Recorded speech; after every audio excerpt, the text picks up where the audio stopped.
You may spend a lot of your time writing code. I certainly do.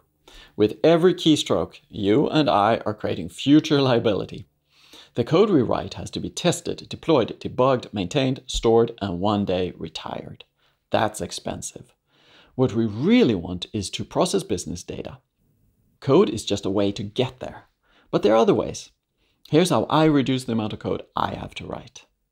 1. I use Cloud Run to go serverless instead of mucking about with servers. 2. I use Google Cloud Workflows to orchestrate my services with simple YAML instead of with code.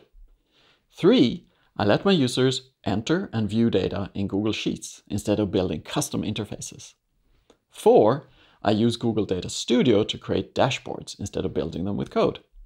5. I use AppSheet to create data-centric apps with zero code. What's your favorite way to reduce code? Let me know in the comments.